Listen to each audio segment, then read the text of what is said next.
o livro de Gálatas, e o capítulo 2, cujo verso 20 diz assim: estou crucificado com Cristo, e a vida que agora eu vivo, olha só, logo não sou eu mais quem vive, mas Cristo vive em mim. E esse viver que agora vivo na carne, vivo pela fé no Filho de Deus que me amou e se entregou a si mesmo por mim. O capítulo 2 que nós lemos, a gente sempre tem que escolher um título que resuma bem. E dessa ocasião, o título escolhido, diga comigo, lição 2, vamos ler isso aqui, ó, vamos lá. Gálatas 2, o Evangelho da incircuncisão. A leitura bíblica nós fizemos, 21 versículos do capítulo 2. Para escolher um verso, eu acho o verso de número 20 o mais lindo desse capítulo. Mas nós aqui não estamos para escolher o mais lindo, estamos para escolher o chave, o de ouro, o que resume bem essa história.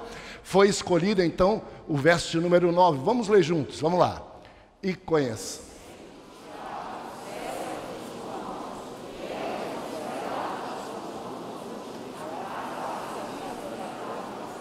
Deram comunhão comigo e com Barnabé, para que nós fôssemos aos gentios e eles à circuncisão.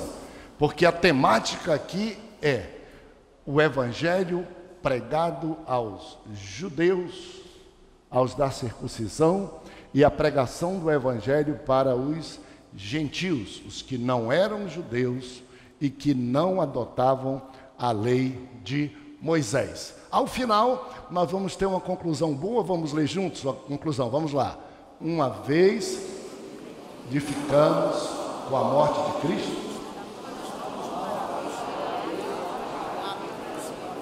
mortos para a lei e aptos para viver para Deus. Todo esse capítulo, para a gente estudar de modo organizado, de modo didático, a proposta sempre nossa é resumir em 3 pontos, em 3 tópicos. O primeiro tópico é qual?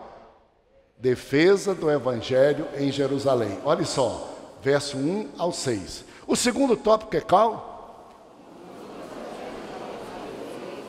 Olha, 7 a 10. E por fim, 11 a 21. Estudamos o capítulo todo de modo organizado, em 3 pontos. Você vai sair daqui e vai lembrar. Eu li o capítulo 2 de Gálatas. Eu estudei o capítulo 2 de Gálatas. E no capítulo 2 de Gálatas, a visita de Paulo a Jerusalém para falar do evangelho pregado aos gentios.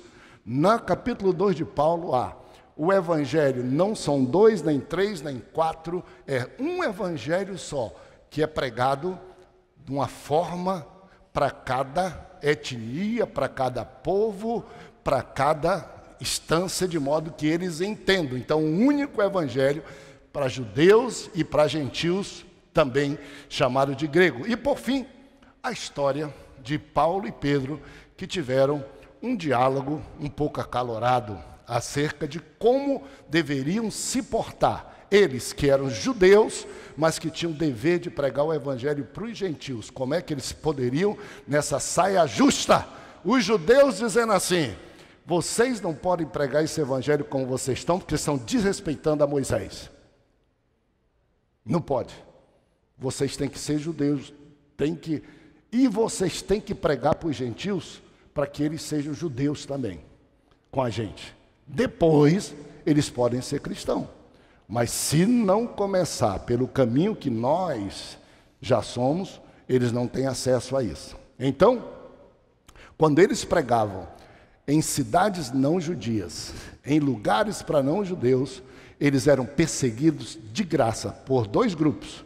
O grupo dos legalistas, que nem crentes eram, mas eram os fiscais da lei judaica, até hoje é assim também, fiscais da lei judaica, legalistas, diziam assim: esse judeu, ele vitupera a lei, ele merece ser escorraçado da comunidade judaica. Ele não obedece todos os costumes. Esse dos de fora e das autoridades. Dos crentes judeus, que já tinham se convertidos, diziam assim: vocês não podem pregar o evangelho como ele é para os gentios, vocês têm que começar pela Torá. e tem que dizer a eles que sem circuncisão, sem comer comidas só apropriadas para judeus e sem guardar o sábado, eles não chegam a Cristo, não chegam a Deus, não chegam ao céu. E Paulo estava sacudindo a poeira, dizendo assim: eu estou livre de tudo isso, e eu posso falar para vocês isso, porque dos judeus é o principal. Era tanto que eu persegui e matava eles. Conhecer da lei judeu, conheço tudo. Mas quando Cristo se revelou a mim, Ele me ensinou que não precisa circuncisão, não precisa sábado, não precisa comer comida tal para ir ao céu, porque é pela fé, é pela graça. O Evangelho não é só para judeu, é para gentil e é para todos. E não se limita ao hábito nem de uma nação, nem de uma igreja. Nem de uma igreja. Essa é a história toda. Por exemplo, hoje, especificamente hoje, meu Deus do céu, meu pai já está na glória, mas ele depois amansou um pouco. Mas meu pai, eu apanhei 3 vezes num dia só, porque brinquei de bola. Brinquei de bola, na minha casa não entrava bola. Ouvir um jogo de futebol pelo rádio era cinturão e palmatória.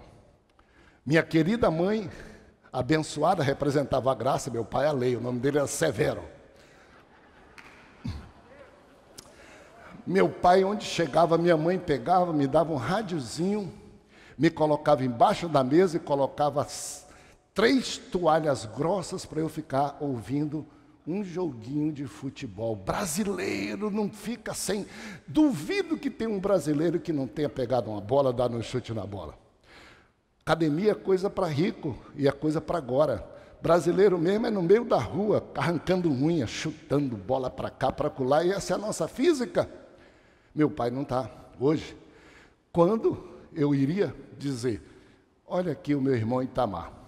Provavelmente pela profissão dele escolhida, ele já sofreu muita discriminação por onde andou por aí. Indo a alguma igreja ali, ou igreja acolá. E aqui nem os remistas vão discriminar ele.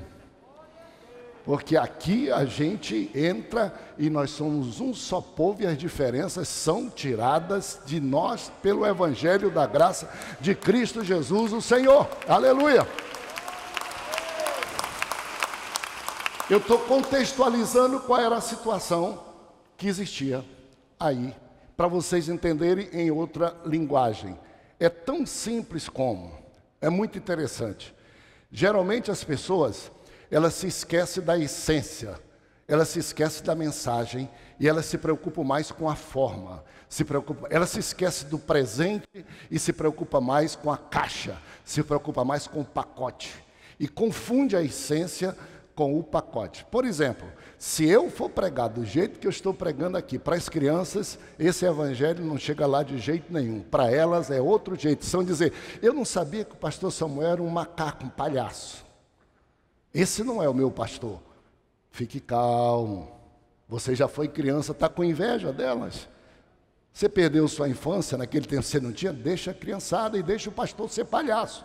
Desde que Jesus entre no coração daquelas crianças através da palhaçada que Jesus faz.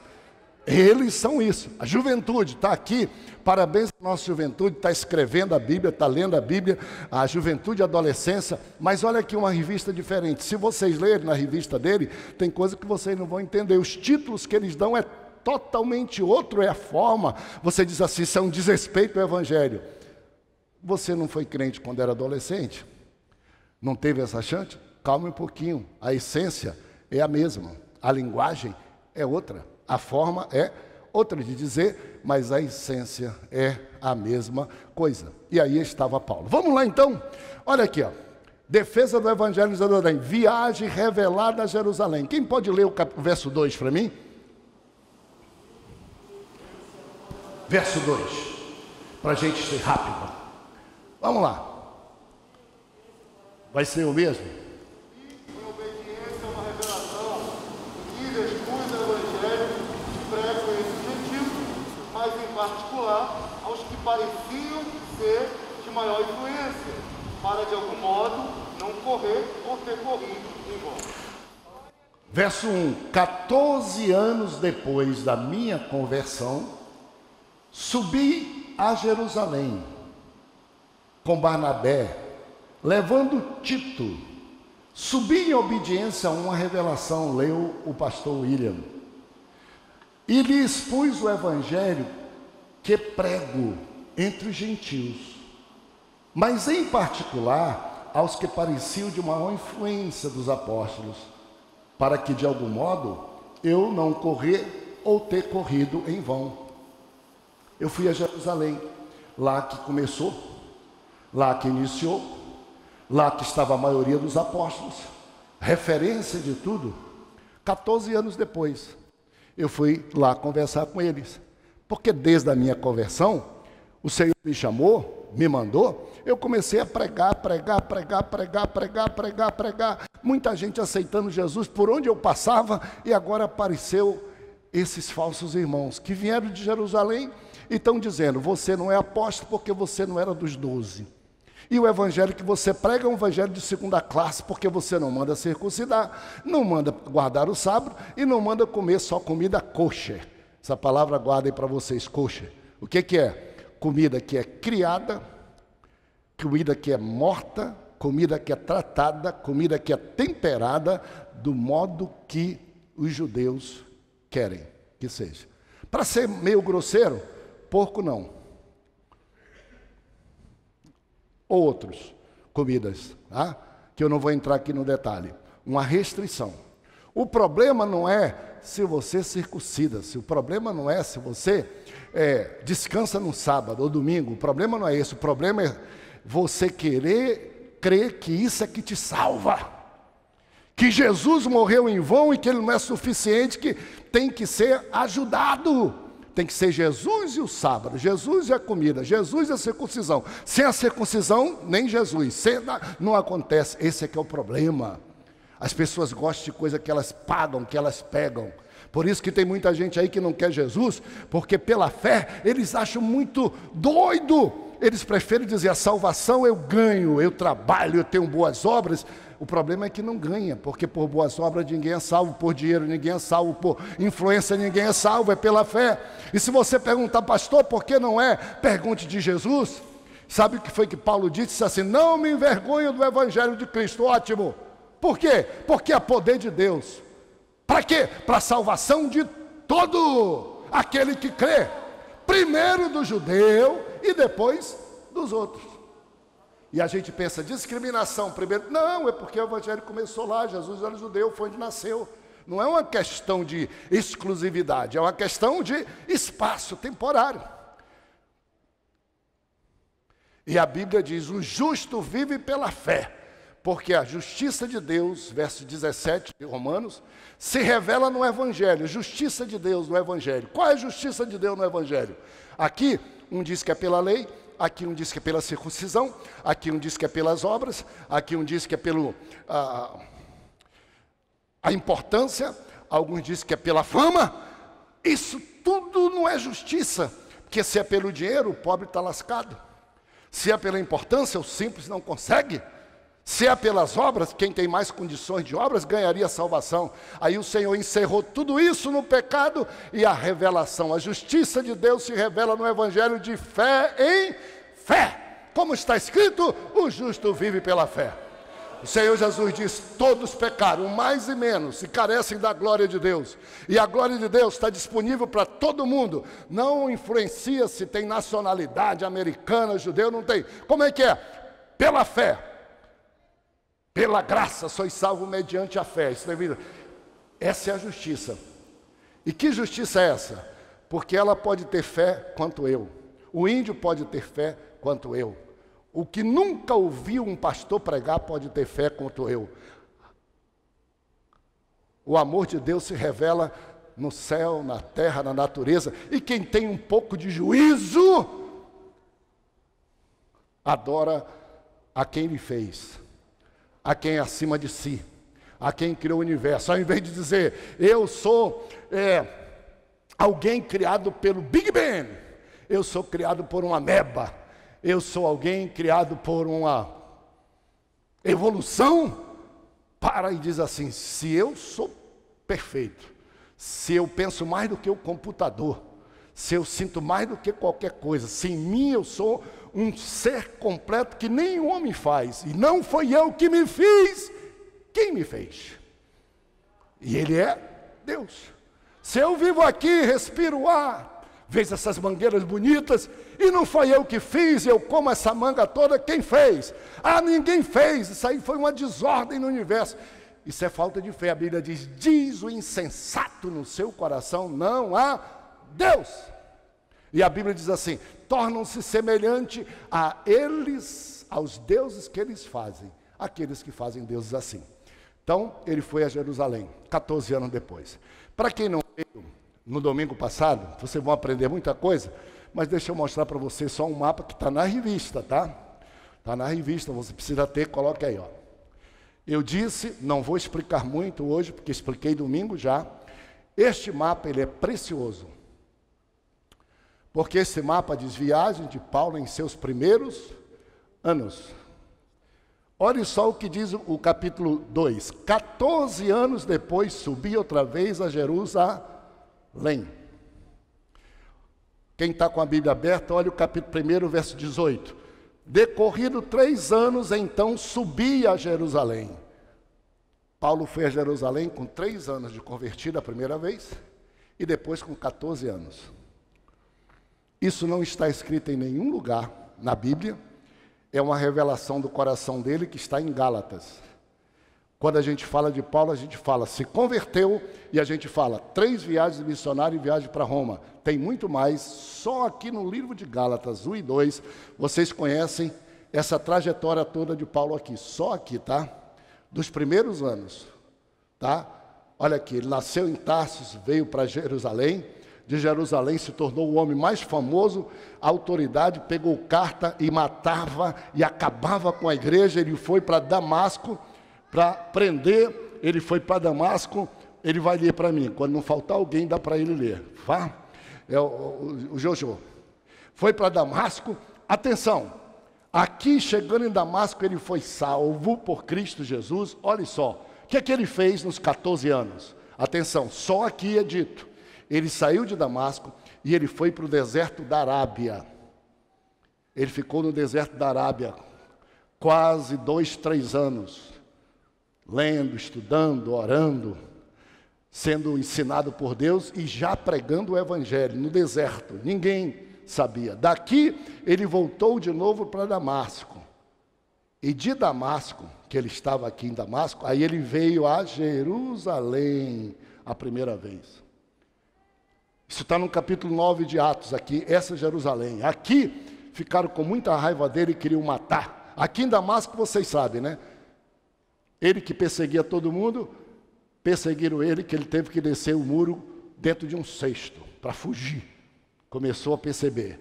Aí ele veio para Jerusalém, daqui perseguiram, ele foi para a terra dele, ó, Tarsus, onde ele estava. E aí, em Tarso, quando surgiu a igreja de Antioquia, que nós vamos falar, Barnabé, que era a pessoa mais próxima do que ele, Barnabé não era apóstolo, Barnabé foi cuidar da igreja em Antioquia, e a igreja cresceu tanto, ele disse, preciso de ajuda, quem me ajudará? E o Espírito mostrou para ele, ele lembrou Paulo de Tarso. Ele foi lá em Tarso, pegou Paulo e veio embora para Antioquia, que aqui não está revelado, porque agora, aí já começa a estar na Bíblia. Então, muito interessante. Gálatas dentro do sentido, pode voltar, ao sentido de viagens, tá ok? Por isso, a viagem revelada a Jerusalém. 2 viagens ali, o mapa está descrito. Muito bem, falsos irmãos, verso 4, quem lê? E isso por causa dos falsos irmãos que se entremeteram com o fim de espreitar a nossa liberdade que temos em Cristo Jesus e reduzir-nos à escravidão. Ok?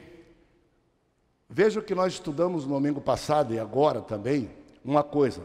Paulo disse, me admira que vocês que tenham recebido a Cristo pela fé, estejam se desviando, estejam se afastando, estejam se esquecendo do Cristo pela fé para se apegar às raízes arregadas da lei. Paulo disse, me admira muito isso. Que vocês estejam trocando o evangelho, diz, por outro evangelho. Mas aí ele pega, coloca uma vírgula. Outro não, outro uma vírgula, porque só existe um evangelho. E esse que estão apresentando a vocês são deformadores, deturpadores da palavra de Deus. Eles não têm evangelho, eles fazem um sincretismo, eles querem atrapalhar. Paulo chama essas pessoas de falsos irmãos. O evangelho acima de homens, vou dar uma aceleradazinha aqui para pegar meu tempo que está findando, tá bom? O que está dito no verso 6. Algumas pessoas dizem que Paulo foi deseducado quando disse aos colunas, aos mais importantes, que eram Tiago, Pedro e João, Paulo foi indelicado. Atenção, a gente tem que entrar no espírito do livro. Paulo estava debatendo um problema que estava acontecendo. E ele estava debatendo dialeticamente. Ele disse, eu fui a Jerusalém, e cheguei lá, eu não tinha ido. Eu me converti, eu fui lá para o deserto. Eu passei 3 anos sem contato com ninguém. E eu fui lá para dizer, olha, o que Jesus me ensinou quando Ele me salvou, me encontrou, foi isto. Estou errado, tem alguma coisa diferente? Os que estavam lá disseram não. Está completo. Então não me acrescentou. Não é questão de vaidade, como a gente pensa. O ser humano já vai logo julgando vaidade. Ele era, não. Não me acrescentou, não colocaram nada a não ser que cuidasse dos pobres. Estava completo o evangelho da graça. Então não me acrescentaram. O único evangelho para judeu, vou passar rápido porque nós já tocamos disso aqui. O nome é Evangelho da Incircuncisão. Nome difícil, né? Deixa eu confessar para vocês. Eu só aceitei junto com o comentarista colocar essa palavra aí porque está aqui na Bíblia. E é bom. A gente fala muito em circuncisão. O contrário de circuncisão é incircuncisão, não circuncisão. E todos nós que já estamos aqui, já sabemos o que é circuncisão. Circo e cisão. Cisão é corte, círculo é círculo, que é nada mais, nada menos do que uma pequena cirurgia que o judeu pratica ao 8º dia em qualquer criança, na glande do pênis da criança. Ele abre na marra, no 8º dia, no sangue puro, não pode ter muita anestesia não. Isso é deles, do pacto com Abraão. Eles queriam que nós de Belém fizéssemos isso também. Nós tínhamos que fazer, e todos vocês aqui, os homens todinhos aí, não podiam estar aqui. Tinham que ser circuncidados, ok? Um único evangelho. O Senhor, Paulo veio e disse assim, amigos, vocês são judeus? São. É costume do judeu? É. É tradição do judeu? É. Parabéns, isso nada tem a ver com salvação, isso é um sinal da nacionalidade. Fique com vocês, não misturem as coisas. Os gentios, os gregos, não têm esse hábito, e você não pode impor a ele esse hábito para que confunda que isso faz parte da salvação, de jeito nenhum. Isso é um único evangelho, não são 2 evangelhos, atenção meus irmãos. Quando a palavra diz o evangelho do judeu e evangelho para gentil, quando a palavra diz evangelho da circuncisão, evangelho da incircuncisão, não está dizendo que tem 2 evangelhos, está dizendo o evangelho como pregado para o judeu que se circuncida e o evangelho como tem que ser pregado para o gentil que não se circuncida. Para o judeu não desfaçam nada do costume de vocês, porque isso não tem nada a ver com a salvação. A salvação é pela graça em Jesus. E por fim, Paulo resiste a Pedro. Nós já tocamos muito sobre isso. Lá em Jerusalém, a igreja era predominantemente igreja de judeus, de hebreus. Portanto, Pedro e os apóstolos estavam no meio dos judeus. Comiam igual, faziam tudo os judeus. Ainda assim, quando viam um gentil, eles recebiam. Está escrito aqui, Paulo diz, quando eu fui lá, eu levei Tito, que não era judeu, que era um gentil, e ele não era circuncidado, ele foi comigo. E os apóstolos receberam ele. Foi legal, porque o evangelho é o evangelho da comunhão. O evangelho é o evangelho da união. Um dos maiores símbolos da comunhão é a refeição. Então, Pedro, fica em pé comigo para a gente terminar. Pedro saiu de Jerusalém para ir visitar Antioquia. Antioquia era uma igreja de gentios. A Antioquia era uma igreja de gentios, não era de judeus. E Pedro chegou na igreja de Antioquia e deu um abraço, como devia fazer, e comia com os gentios, sentava à mesa com os gentios. Provavelmente se lembrou de quando ele disse que não ia comer alguns alimentos, que veio aquele lençol do céu, quando ele foi lá para Cesareia, quando ele foi lá para Cornélio, não é? E ele disse, eu não como isso, e Deus disse, cala a boca, Pedro, não diz que é imundo aquilo que eu purifiquei, rapaz. Respeita as outras pessoas, respeita o costume dele, te prepara e vai lá com Cornélio, vai para a casa dele, tu vai ver só o que eu vou fazer lá. Ele se lembrou disso, e ele comia também o cardápio dos gentios. Quando chegou a embaixada de Jerusalém para ver a igreja, ele, com medo dos grandões, ele pegou e passou a não se juntar mais com a igreja que lá estava com os gentios e nem comer mais a comida. O que vocês acham disso? Um apóstolo. O que vocês acham? Pastor Samuel. Estou conversando com vocês, estou conversando com o irmão, estou conversando aqui com o pinguço, aí daqui a pouco vem um pastorzão de outra igreja. Espera aí, irmão, calma, eu não posso ser visto contigo, eu não quero me arranhar minha reputação. E Paulo disse que chamou ele, disse assim, você está sendo dissimulador, você está sendo hipócrita, Pedro, perdão. Você é grandão, o evangelho vai acima dos homens. Não faça isso. Diz a Bíblia, vocês vão ler, que Paulo diz, lição nos diz, que Pedro ajudou. A igreja já estava no meio de uma pequena confusão. Eles criam em Jesus para ser salvo e veio o mensageiro dizendo que não era suficiente, tinha que ser circuncidado, tinha que tal. Aí vem Pedro, que deveria ajudar a igreja a pensar corretamente, e ele comete esse erro. Mistura-se e aí depois discrimina. E os irmãos ficaram mais pirados. Paulo disse, Pedro, não é correto. Atenção, pastores, líderes, pais e mães, não imponham sobre outros coisas que os senhores não fazem. Não falem da boca para fora dizendo, faço o que eu digo, mas não faço o que eu faço.